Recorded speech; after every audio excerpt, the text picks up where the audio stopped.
So I have this growing collection of tiny heads now because when I'm sculpting, I take leftover pieces of milliput and I use it to practice making heads and faces. In this video, I'm going to show how I make these little heads, which I later use in the figures that I sculpt. My first step is to take a small lump of milliput, form it into a kidney bean shape, and mount it on a piece of wire. After allowing the lump to dry, I added some more milliput to form the shape of the upper skull, and then pressed in the eye sockets while it was still wet. The next step is to add a bit more putty just to give some shape to the cheekbones.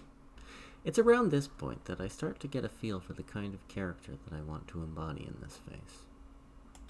After that, I build out the shape of the lower jaw. I try to look at the head from several different angles when I'm applying putty to get a good overall view of the shape the head is starting to take.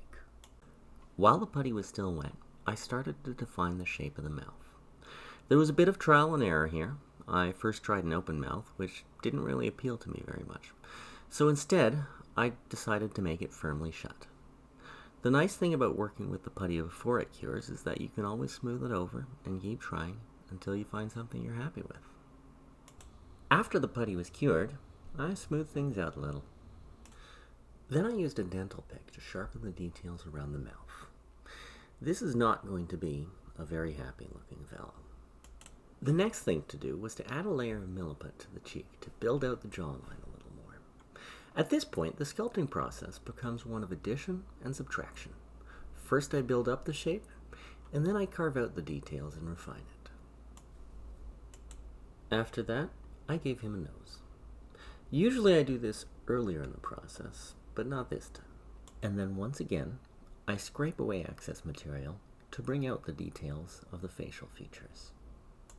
At this point, I decided it was time to add a little more definition to the upper lip.